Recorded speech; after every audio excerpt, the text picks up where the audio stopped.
చేసిన వెధవలకి తెలివి లేదనుకోవచ్చుగా.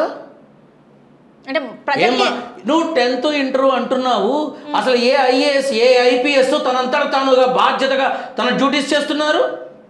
నేను స్ట్రైట్గా అడుగుతున్నా. వాళ్ళ చేతులకి సంఖ్యలు వేశారు అంటాను, వాళ్ళ చేతులకి సంఖ్యలు వేశారు అంటాను. నిజాన్ని నిర్భయంగా ఒప్పుకునేటటువంటి మనుషులు ఎంతమంది ఉన్నారమ్మా సొసైటీలో? ఎంతమంది ఉన్నారు? ఒక అర్హత లేని వాళ్ళని అందల వెక్కిస్తున్నారు, అర్హత ఉన్న వాళ్ళని తొక్కి పెడుతున్నారు.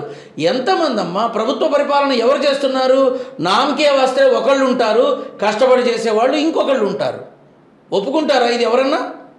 ఏమో ఒక్కటి అడుగుతున్నా, 134 సీట్లు తెలుగుదేశం పార్టీకి వచ్చి తనంతట తాను నిర్వహించదలిచినా కూడా ప్రభుత్వ పరిపాలనలోకి ఇతర పార్టీల వాళ్ళకి స్థానం ఇచ్చి వాళ్ళని గౌరవించారు. ఓకే, బాగుంది.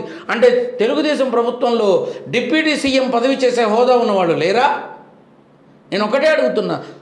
అంటే పార్టీలో పదవుల పంపకమా ఇది? అంటే అంటే ఇక్కడ ఇంకొకటి కూడా ఉంది. నువ్వు అడిగావు, ఒక 10th తెలియదు, ఇంటరో తెలియదు, ఏమీ తెలియదు, కానీ డిప్యూటీ సీఎం ఎందుకు రాకూడదు?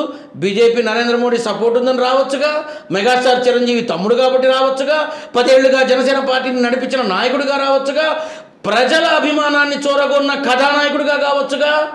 అంటే ఇట్లా anything is possible in our country. చదువుకోవాల్సిన అవసరం లేదంటారు. చదువుతో ఏ మరకలేని ఒక్క నాయకుడిని చూపించు హోమ్ మినిస్టర్గా, ఒక్క నాయకుడిని మంత్రిగా చూపించు, మరకలేని వాడిని. మరక మంచిదే, ఉతకడానికి సర్ఫ్ అల్ట్రా ఉంది. అంటే తుడి చేసేవాళ్ళు ఉన్నప్పుడు మరకలు ఎన్నింటితే ఉందమ్మా. అంటే ఇక్కడ కమింగ్ టు ద పాయింట్, ఇప్పుడు మన ఏపీ డిప్యూటీ సీఎం ఉన్నారు, ఆయన ఇన్ని రోజులు ఒక సనాతని నేను మొత్తం దేవుళ్ళకి అంకితం అయిపోయిన, లడ్డు కల్తీ జరిగినప్పుడు కూడా ఒక చేశారు, మెట్లని కడగడమే కావచ్చు, ఇవన్నీ చేశారు. కానీ ఈరోజు ఆడపిల్లల మీద, చిన్న పిల్లల మీద రేపులు జరుగుతున్నా కూడా ఎక్కడికి బయటకు వచ్చి మాట్లాడతారు. ఎన్నో రేపులు రోజుకొకటి కనబడుతుంది వార్తలలో చూస్తుంటే, రోజు ఒక రేప్ జరిగినట్టు వస్తుంది. మరి ఇప్పుడు ఎందుకు రావట్లేదు? ఆడపిల్లల గురించి ఆలోచన వస్తేనే ఇంకా అంతే నేను అని చెప్పిన ఒక వ్యక్తి ఈ రోజు ఎందుకు బయటకు వచ్చి మాట్లాడలేదు? ఒక వ్యక్తి ఉంది, చంద్రబాబు నాయుడు గారు చెప్పారు, ఆడపిల్లల జోలికి వస్తే కబడ్దారు అన్నారు. కళ్యాణ్ బాబు అయితే అసలు గట్టిగా చెప్పారు, జీవితం లేకుండా చేస్తాను అని. అమ్మ ఒక్క మాట చెప్తా విను. ఎన్నికల ముందు చెప్పినా ఎన్నికల తర్వాత చెప్పినా ఎవరికి తగ్గట్టు వాళ్ళు మాట్లాడతారు. అదంతే. అంటే నమ్మిన ప్రజలు అది అంతే.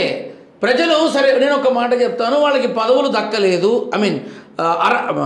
దాని పథకాలు దక్కలేదు, ఓకే, హామీలు పూర్తి కాలేదు. ఈ ప్రజలకి దమ్ముందా వెళ్ళి ప్రభుత్వాన్ని కూల్చే దమ్ము ఎవరికన్నా ఉందా? మీ వల్ల మాకు నష్టం కలిగింది, మేము మిమ్మల్ని ఎన్నుకున్నాము, మీరు మాకు పథకాలు ఇవ్వలేదు, సంవత్సర కాలం అయింది, ఇంతవరకు మాకేమీ కాలేదు, ముందు మీరు దిగిపోండి అడగలరా ఎవరన్నా?